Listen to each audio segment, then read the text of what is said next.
Oras ng kamatayan, 11:45 ng gabi. Ang mga salita ng resident doctor ay parang isang malamig na pako na isinara sa isang kabaong. Ngunit para kay Dr. Amelia Mia Reyes, hindi pa tapos ang laban. Hindi, mariin niyang sabi. Bigyan mo ako ng scalpel. Pero Doktora Mia, sabi ng nurse, wala na siyang pulso at ayon sa patakaran ng ospital, wala akong pakialam sa patakaran. Sigaw ni Mia, ang kanyang boses ay umalingaw-ngaw sa tahimik na emergency room. Ang kanyang mga mata sa likod ng kanyang salamin ay nag-aapoy. Habang mayroon pang kahit 1% tsansa, lalaban tayo, maliwanag. Ang babaeng nakahiga sa operating table at ay isang larawan ng trahedya, isang Jane Doe. Isang babaeng walang pangalan, walang pamilya. Isang pulubing na bundol ng isang sasakyan at iniwan na lang sa kalsada. Para sa ospital, isa lang siyang numero. Isang problema sa papeles. Ngunit para kay Mia, isa siyang buhay. Naramdaman niya ang matalim na tingin mula sa salamin ng observation deck sa itaas. Si Doña Victoria Sansantillan, ang ina ng kanyang mapapangasawa, ang reyna ng ospital na ito, ang babaeng laging nagpapaalala sa kanya na kahit gaano siya kagaling, isa lang siyang ulilang pinalad. Ang tingin ng Donya ay isang malinaw na utos. Tigilan mo na yan. Ngunit sa gabing iyon, isang bagay sa loob ni Mia ang nagbago. Ang boses ng kanyang mga propesor. Ang mga salita sa librong kanyang kinabisado. Lahat ay nabura. Ang natira na lang ay ang isang mas matandang boses. Ang boses ng kanyang konsensya. Ang kanyang panunumpa. Scalpel, ulit niya, mas matatag ngayon. Nanginginig, iniabot ito ng nurse at nagsimula siyang mag-opera. Sa itaas, nakita ni Doña Victoria ang pagsuway. Kinuha niya ang kanyang cellphone. Isang mabilis na tawag sa abogado ng ospital. Mayroon tayong problema, sabi ng matanda, at kailangan na natin itong solusyonan. Pagkatapos ng halos 2 oras na operasyon, isang himala ang nangyari. Isang mahinang, halos hindi marinig na tibok ang muling narinig mula sa monitor. Beep, beep, beep. Ang pinakamagandang musika sa pandinig ni Mia. Pagod ngunit masaya, lumabas siya ng operating room. Ngunit ang bumungad sa kanya ay hindi papuri. Isang lalaking nakasuit. Ang legal counsel ng ospital. May inabot itong isang sobre. Ano to? Tanong ni Mia. Isang sulat, sabi ng lalaki, mula sa disciplinary board. Pinapatawag ka nila bukas ng umaga. Ang conference room ng Santillan Memorial Hospital ay malamig at tahimik. Nakaupo si Mia sa gitna, mag-isa.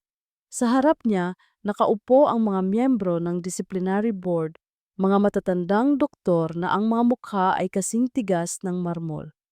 At sa dulo ng mesa na parang isang reyna sa kanyang trono ay si Doña Victoria Santillan.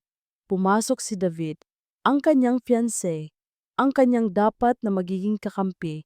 Umupo ito sa tabi niya. Hinawakan niya ang kamay nito sa ilalim ng mesa, humihingi ng lakas. Simulan na natin, sabi ni Doña Victoria, ang boses ay walang emosyon. Isa-isang binasa ng abogado ng ospital ang mga paglabag ni Mia. Pag-opera ng walang pahintulot mula sa administrasyon. Paggamit ng mga mamahaling kagamitan para sa isang pasyenteng no name, no record. Paglalagay sa reputasyon ng ospital sa alanganin. Meron ka bang gustong sabihin para ipagtanggol ang iyong sarili, Dr. Reyes? Tanong ng abogado. Tumayo si Mia. Wala po akong ginawang mali, sabi niya. Ang boses ay kalmado ngunit matatag. Ang ginawa ko po ay ang aking tungkulin, ang iligtas ang isang buhay. Ang tungkulin mo, sabi ni Doña Victoria, ay ang sundin ang patakaran ng ospital na ito. Isang ospital na pag-aari ng pamilya namin. Ang ospital ay pag-aari ng mga pasyente, Doña Victoria. Sagot ni Mia. Isang matalim na tingin ang ipinukol sa kanya ng matanda. David, sabi ng Donya, bumaling sa kanyang anak. Bilang chief resident, ano ang masasabi mo? Lahat ng mata ay napunta kay David. Ito na ang pagkakataon niya para ipagtanggol si Mia. Ma, simula ni David, ang ang ginawa po ni Mia ay tama sa mata ng isang doktor. Pero nag-atubili ito. Tumingin ito sa kanyang ina na nakatitig sa kanya ng may babala. Ngunit bilang isang administrator, ang patakaran ay patakaran. Siguro nadala lang siya ng kanyang emosyon. Ang mga salitang iyon ay parang isang sampal sa mukha ni Mia. Hindi isang sampal ng galit, kundi isang sampal ng pagkatalo. Hindi siya ipinaglaban. Pagkatapos noon, mabilis na ang naging desisyon, isang botohan. Ang desisyon ay pinal, sabi ni Doña Victoria. Dr. Amelia Reyes, ikaw ay sinuspinde sa pag-oopera sa loob ng 6 na buwan. Epektibo ngayon din. 6 na buwan. Isang hatol ng kamatayan para sa isang siruhanong ang buhay ay ang kanyang operating room. Paglabas nila ng silid, hinarap ni Mia si David. Salamat sa pagtatanggol mo sa akin kanina. Sabi niya, puno ng sarkasmo. Mia, pakiusap, intindihin mo ako. Pagmamakaawa ni David. Ang nanay mo, putol ni Mia, ay isang makapangyarihang babae at ang anak niya ay isang duwag. Hindi kita kailangan para ipagtanggol ako, David. Sabi ni Mia, ang mga mata ay puno ng pagkadismaya. Ang kailangan ko ay isang kakampi, isang taong tatayo sa tabi ko kahit pa ang kalaban ay ang buong mundo o ang sarili niyang ina. Tinalikuran na niya ito, ngunit bago siya tuluyang lumayo, may huli siyang sinabi. Ang sabi mo, mahal mo ako, pero ang pag-ibig na takot lumaban ay hindi pag-ibig. Hindi siya umuwi. Dumiretso siya sa isang lugar. Sa silid ng kanyang pasyente, ang babaeng walang pangalan, ang babaeng dahilan ng lahat ng kanyang problema. Naupo siya sa tabi ng kama nito. Pinanood niya ang marahang paghinga nito. Sino ka ba? Bulong niya. Sino ka ba at ginulo mo ng ganito ang buhay ko? Kinuha niya ang kamay ng babae at sa sandaling iyon, isang bagay ang naramdaman niya. Isang kakaibang koneksyon. Hindi na bale, sabi niya. Hindi na kita pwedeng operahan. Hindi na kita pwedeng maging pasyente. Huminga siya ng malalim, pero aalagaan kita. Ang mga sumunod na araw ay isang pagsubok sa pasensya ni Mia. Ang kanyang mga kamay na sanay sa bigat ng scalpel ay ngayon ay natututong magpunas ng likod, magpakain, at magbasa ng mga kwento sa isang taong hindi naman nakikinig. Magandang umaga po, bati niya araw-araw sa babaeng comatose. Oras na po para sa iyong sponge bath. Ang mga nurse ay nagtataka. Ang isang magaling na surgeon ngayon ay parang isang private nurse. Doktora, bakit ninyo po ito ginagawa? Tanong ng isang batang nurse. Dahil may utang ako sa kanya, sagot ni Mia, ang lisensya ko. Ngunit sa loob-loob niya alam niyang hindi lang iyon. May isang hindi maipaliwanag na puwersa na humihila sa kanya papunta sa babaeng ito.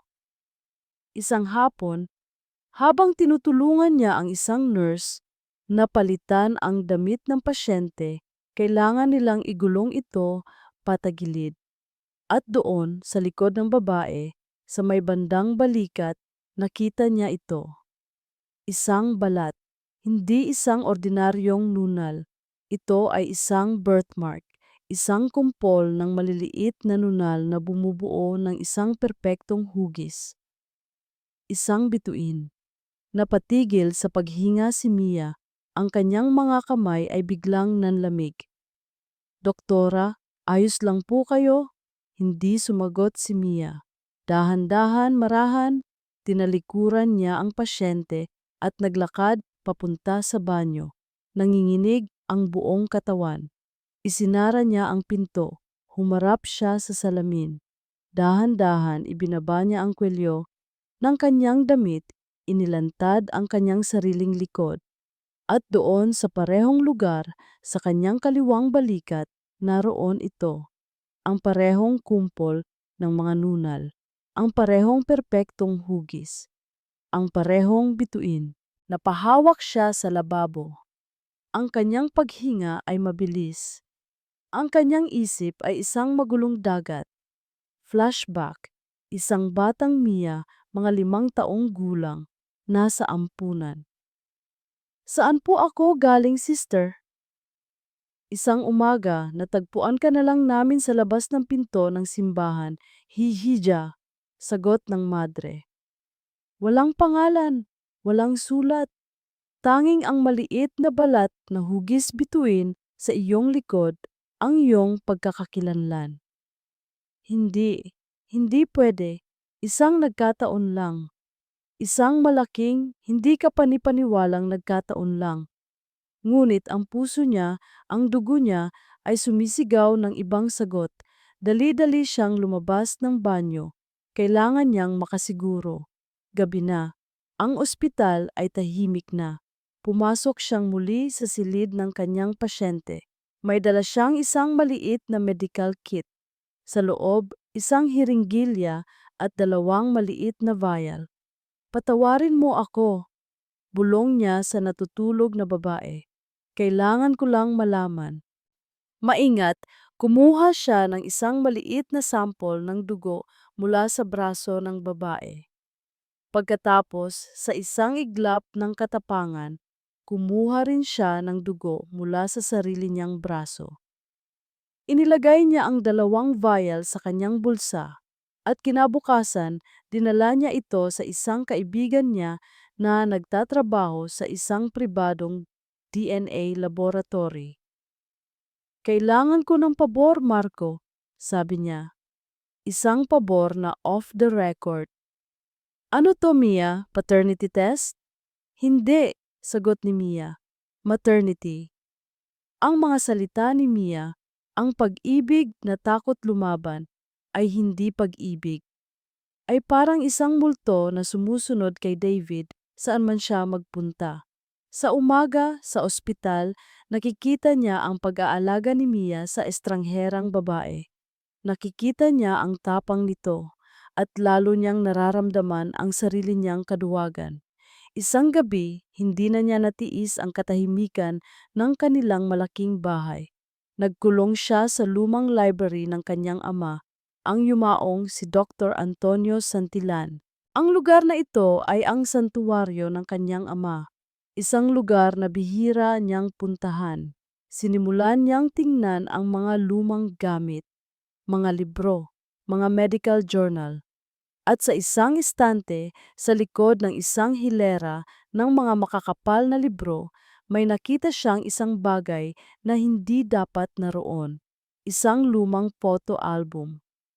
Sa kanyang pagtataka, binuklat niya ito. Ang mga litrato ay hindi pamilyar.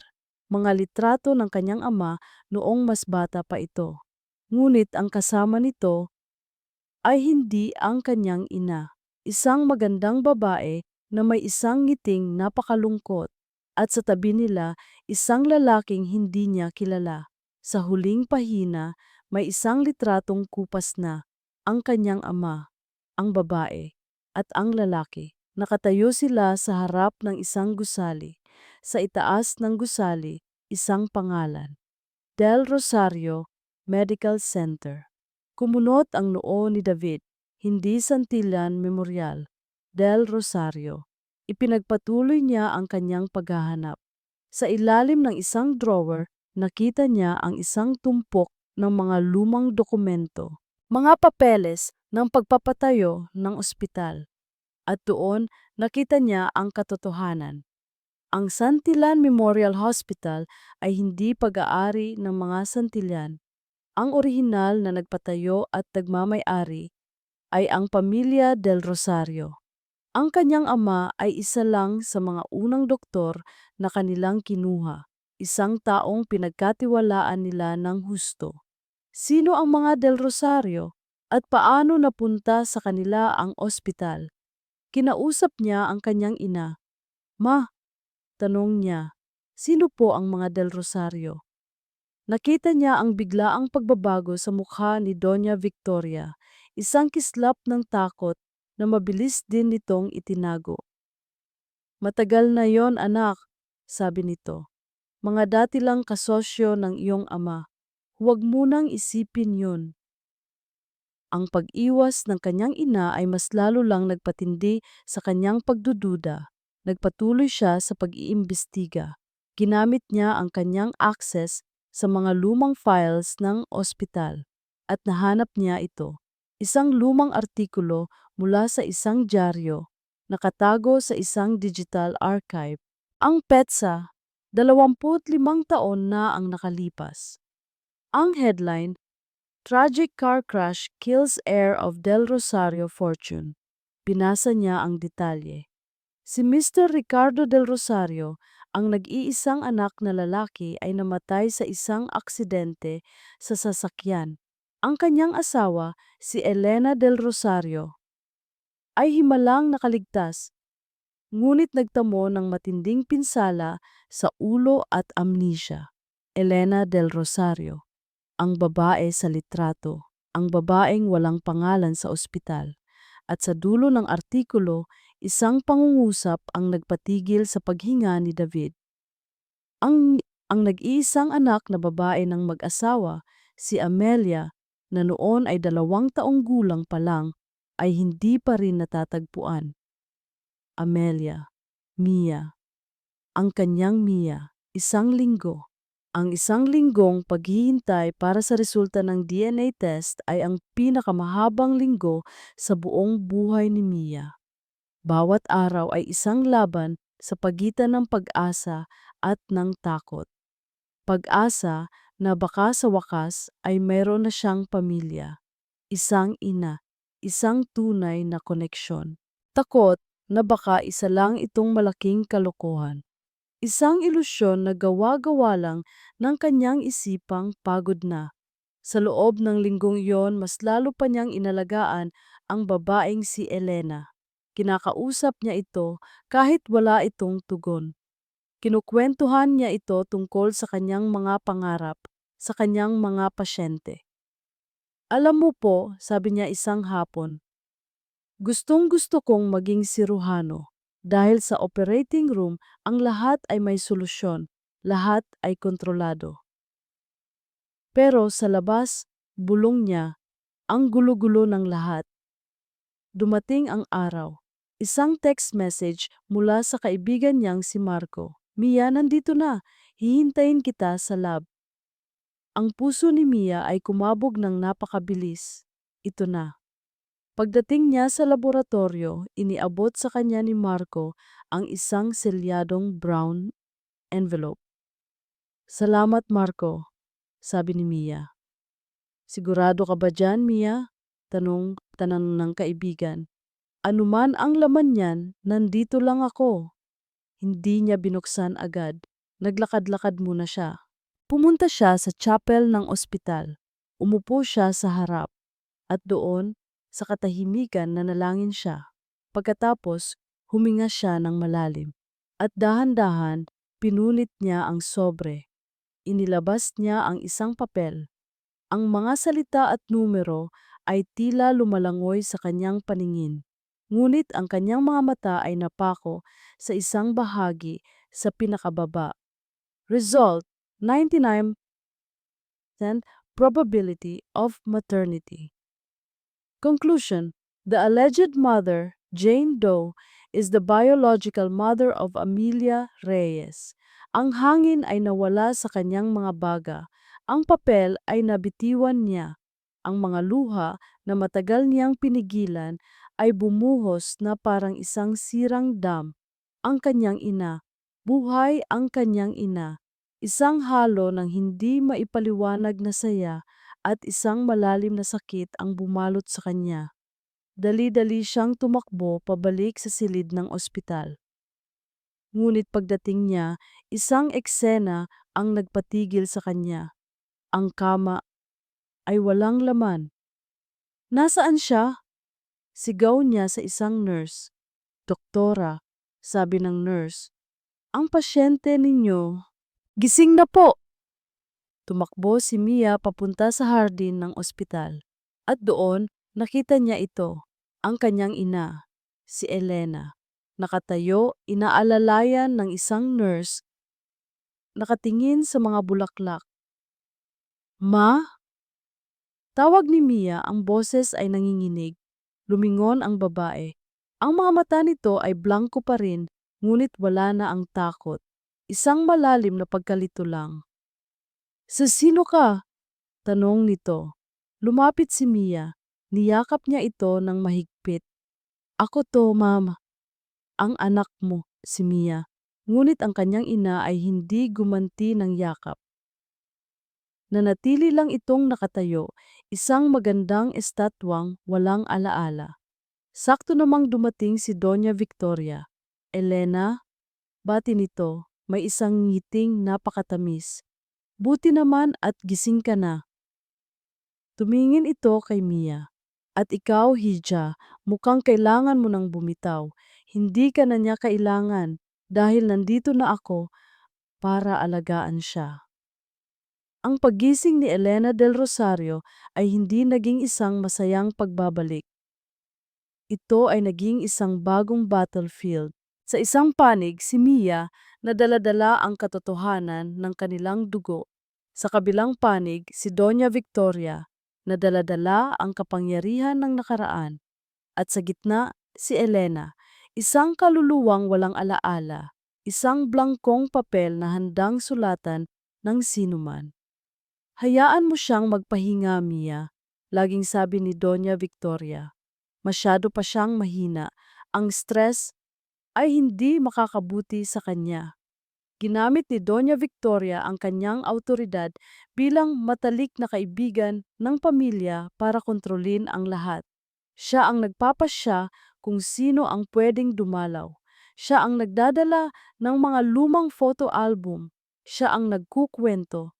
Ngunit ang kanyang mga kwento ay mga kasinungalingang binalot sa katotohanan. Naalala mo ba, Elena? Sabi nito isang araw habang nakaupo sila sa hardin. Lagi tayong nandito at si Antonio, ang asawa ko, lagi siyang nag-aalala sa'yo. Pero ang asawa mo, si Ricardo, sabi nito, ang boses ay puno ng peking awa. Lagi siyang wala. Laging abala sa negosyo.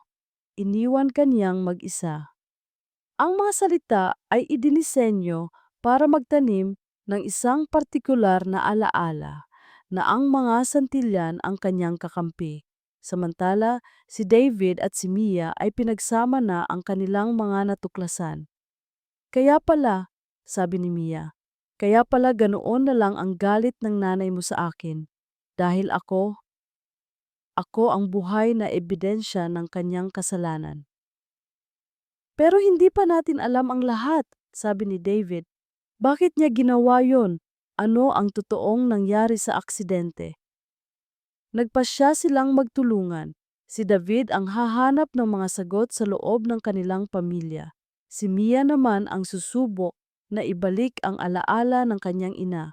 Ngunit si Doña Victoria ay laging isang hakbang sa unahan. Isang gabi, habang nag-iisa si Doña Victoria kasama si Elena sa silid nito, may ibinulong ito. Mag-ingat ka sa babaeng yan, sabi nito, tinutukoy si Mia. Ang anak mo, galit siya sa'yo. Ano? Oo, sabi ng Donya. Sinisi ka niya sa pag-iwan mo sa kanya. At ngayon, baka may masama siyang balak.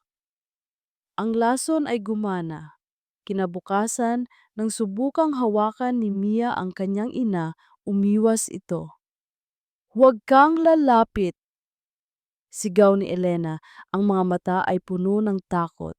Ang sakit. Ang sakit na makita ang sarili mong ina na natatakot sa'yo.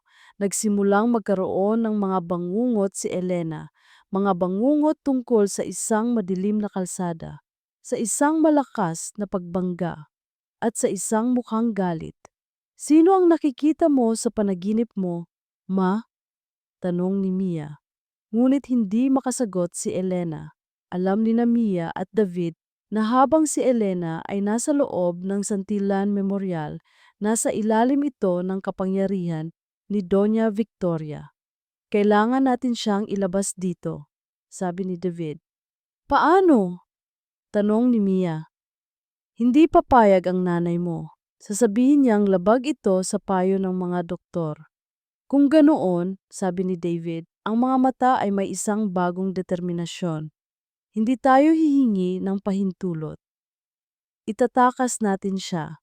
Ang plano ay simple, ngunit delikado. Ang bawat detalye ay kailangang maging perpekto.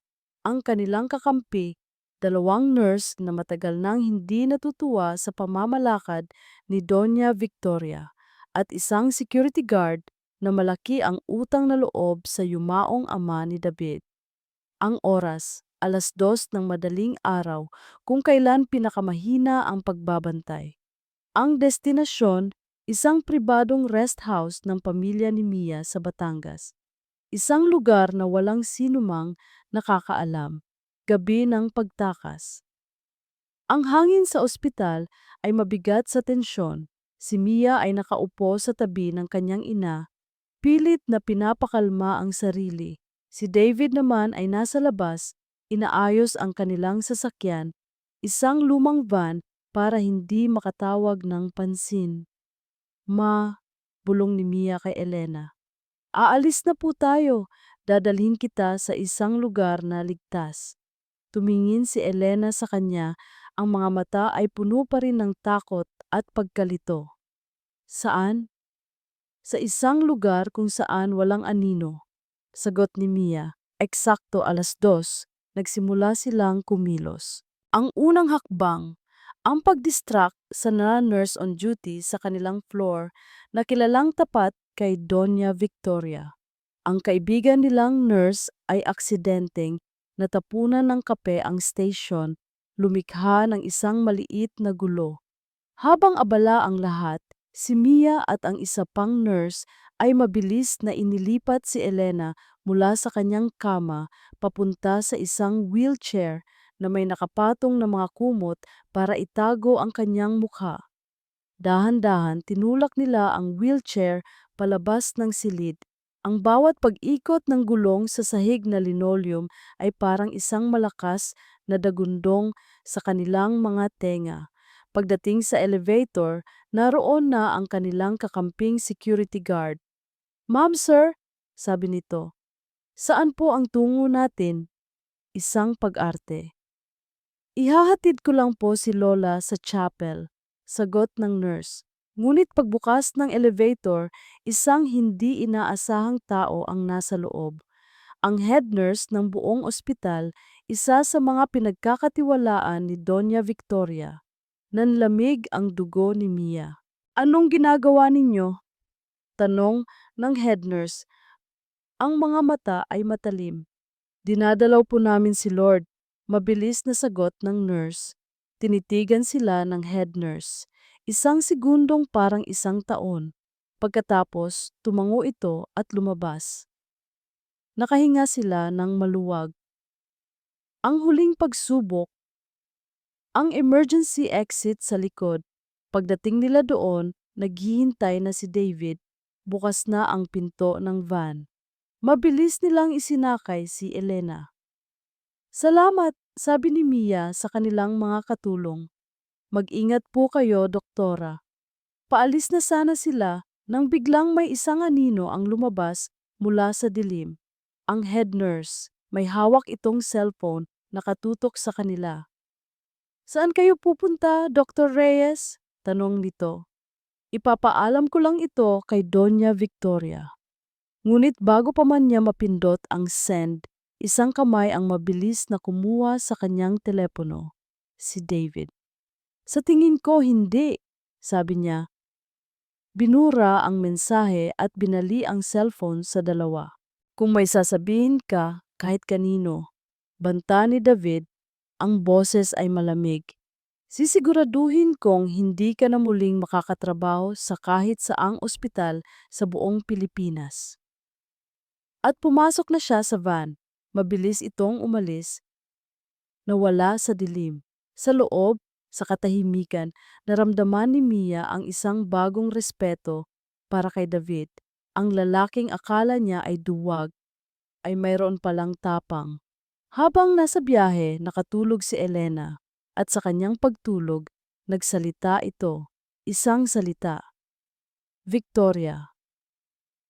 Ang rest house ng mga Reyes sa Batangas ay isang paraiso ng katahimikan. Napapaligiran ng matataas na puno at ng amoy ng dagat, ito ang perpektong lugar para magtago, para maghilom. Dito sa unang pagkakataon, naging isang tunay na pamilya sina Mia, David at Elena. Si Mia ang nag-aalaga sa kanyang ina. Si David ang tagaprotekta. At si Elena, sa gitna ng kanyang nawawalang mga alaala, ay unti-unting ngumingiti. Ngunit alam nilang hindi ito magtatagal. Ang katahimikan ay isang hiram na sandali lang. Kailangan nating malaman ang buong katotohanan, Mia, sabi ni David, isang gabi. Hindi sapat na itago natin siya, kailangan nating ilabas ang hustisya. Habang si Mia ay abala sa pag-aalaga kay Elena, si David naman ay bumalik sa kanyang sariling nakaraan. Ang susi, alam niya, ay nasa loob ng lumang library ng kanyang ama. Isang gabi, palihim siyang bumalik sa mansyon. Ang library ay parang isang puntod ng mga alaala, maalikabok, madilim. Naghanap siya, hindi ng mga dokumento ng negosyo, kundi ng isang bagay na mas personal.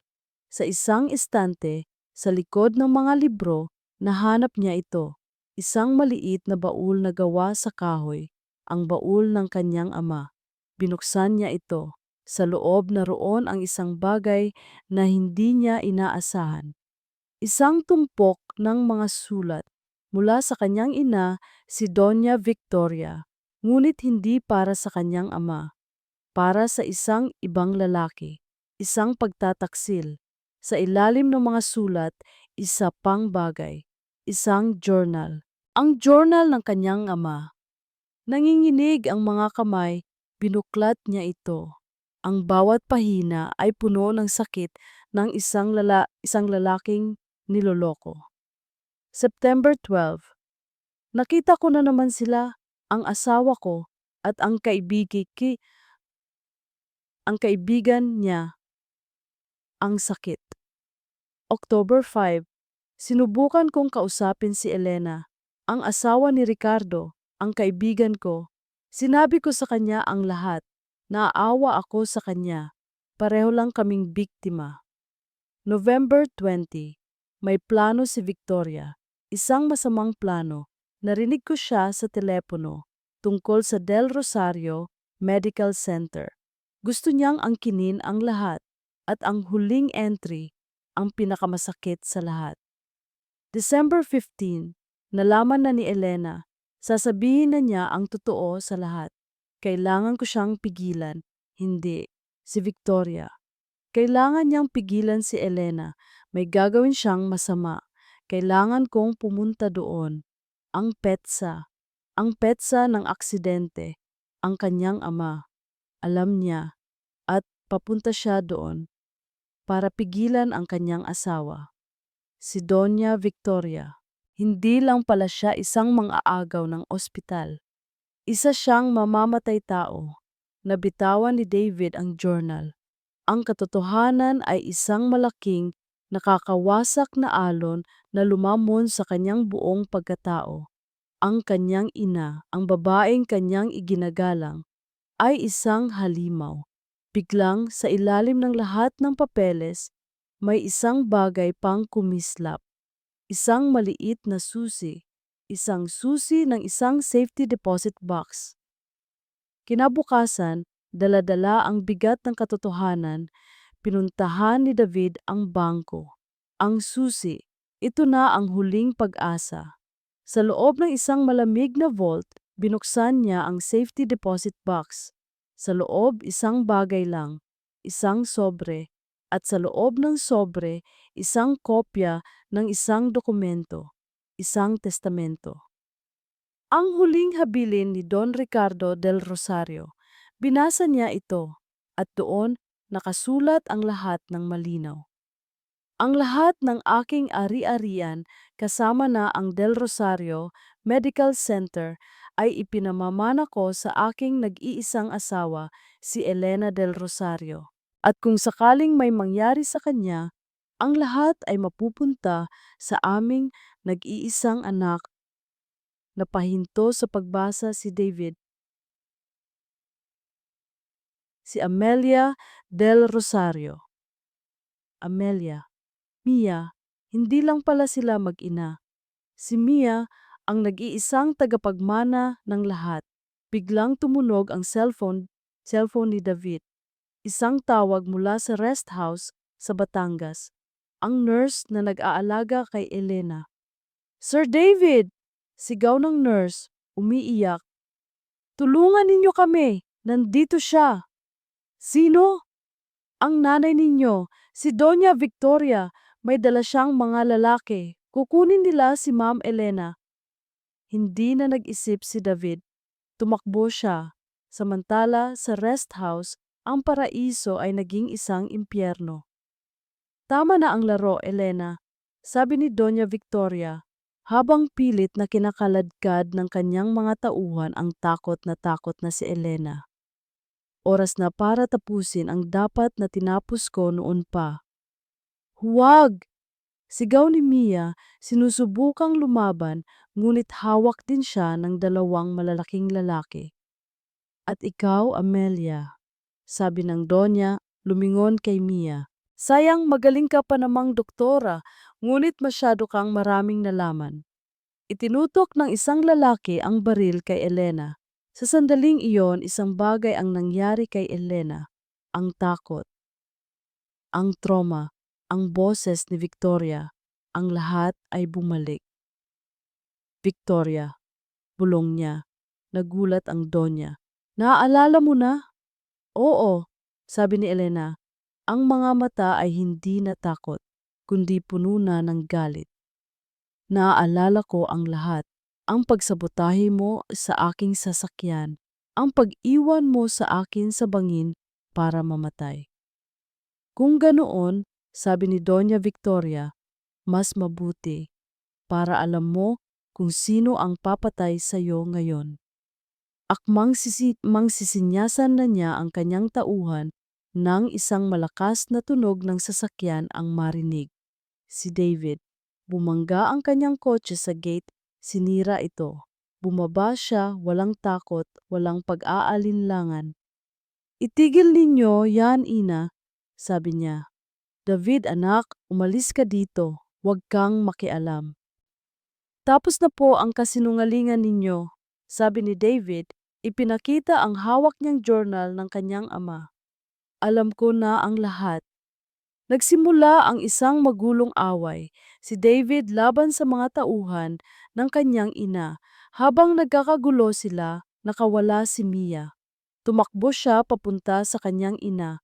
Ngunit isa sa mga tauhan ang humabol sa kanya, may dalang patalim. Biglang isang anino ang dumaan. Si Elena. Itinulak niya si Mia palayo sa panganib.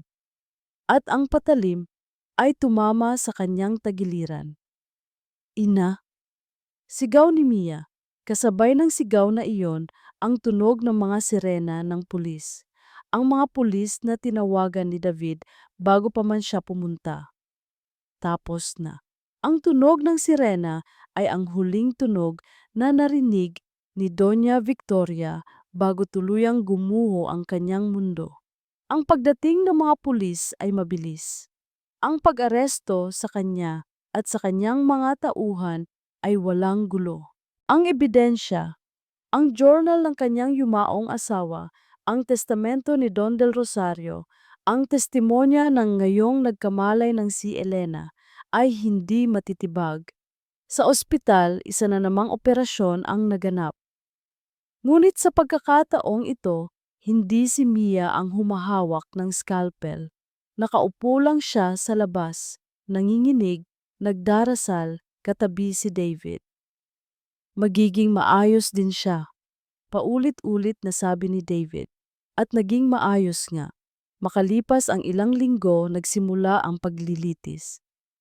Ito ang naging pinakamalaking balita sa bansa. Ang kwento ng mga Santillan at ng mga Del Rosario. Isang kwento ng kasakiman, pagtataksil, at isang pag-ibig na sinubok ng panahon. Isang araw bago ang huling pagdinig, kinausap ni Elena ang kanyang anak. Mia, sabi nito, handa ka na ba? Para saan po, ma? Ang harapin ang huling multo, sagot ni Elena. Nagpatawag si Mia ng isang press conference. Ngunit bago pa man magsimula ang pagdinig sa korte, inilabas niya sa publiko ang lahat, ang journal, ang testamento, ang buong kwento. Ngunit hindi lang iyon. Ang Santillan Memorial Hospital, anunsyo ni Mia sa harap ng mga kamera, ay muling magiging Del Rosario Medical Center. At mula sa araw na ito, ang ospital na ito ay maglalaan ng 50% ng kanyang kita para magbigay ng libreng serbisyo medikal sa mga kapuspalad. Sa loob ng korte, habang pinapanood ni Doña Victoria ang balita sa isang maliit na TV, wala na siyang nakitang galit. Tanging isang blankong pagtanggap na lang. Talo na siya.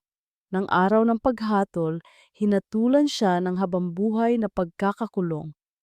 Pagkatapos ng lahat, sa wakas, natahimik na ang lahat. Lumipas ang 1 taon. Ang Del Rosario Medical Center ay naging isang simbolo ng pag-asa.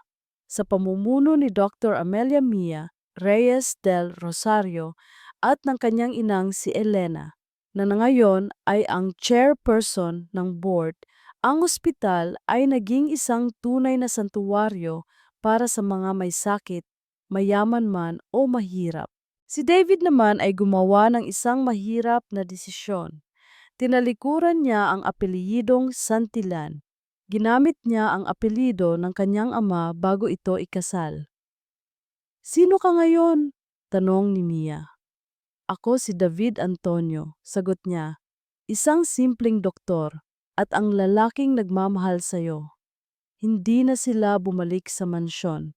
Ibinenta nila ito at ginamit ang pera para sa pundasyon ng ospital. Nakatira sila ngayon sa isang simpleng bahay malapit sa ospital. Isang hapon, habang naglalakad sila sa hardin ng ospital, ang parehong hardin kung saan unang nagduda si Mia, may isang tanong si David. Mia, sabi niya, Naaalala mo ba noong una tayong magkakilala? Ang sabi ko, kailangan mo ng kakampi. Oo, ngiti ni Mia. Gusto ko sanang mag-apply ulit para sa posisyong iyon, sabi ni David. Pero sa pagkakataong ito, habang buhay na. Lumuhod ito. Dr. Amelia Reyes, papakasalan mo ba ako? Hindi na kailangan ng proposal, David. Tawa ni Mia, dahil matagal nang oo ang sagot ko. Makalipas ang 5 taon, ang Del Rosario Medical Center ay isa na sa mga pinakamahusay na ospital sa buong Asya. Isang hapon sa pediatric ward, isang batang doktor ang masayang nakikipaglaro sa mga batang pasyente. Si Dr. Mia. Sa di kalayuan, pinapanood siya ng kanyang asawa, si Dr. David, kasama ang kanilang 2 anak, isang lalaki at isang babae. At sa tabi nila, ang kanilang lola, si Elena, na ngayon ay malakas na at masaya. Ang ganda ng pamilya natin, sabi ni Elena. Opo, sagot ni David. Pagkatapos ng trabaho, umuwi sila sa kanilang bahay. Isang bahay na puno ng tawanan at pagmamahal. Habang pinapatulog nila ang kanilang mga anak, may ibinulong si Mia kay David. Naaalala mo ba noong una kong operahan si Mama? Oo naman, sagot ni David. Ang sabi mo, wala kang pakialam sa patakaran. Nagkamali ako, sabi ni Mia. Meron pala akong isang patakaran. Ano yon? Tumingin si Mia sa kanyang asawa, sa kanyang mga anak, sa kanyang ina, sa kanyang buong buhay. Ang mahalin kayo, bulong niya, anuman ang mangyari. Niyakap siya ni David at sa gitna ng kanilang payapang tahanan, alam nilang ang kanilang kwento ay hindi isang kwento ng paghihiganti. Ito ay isang kwento ng paghilom, ng pagpapatawad, at ng isang pag-ibig na napatunayang mas malakas kaysa sa kahit anong sakit at mas totoo kaysa sa kahit anong kasinungalingan.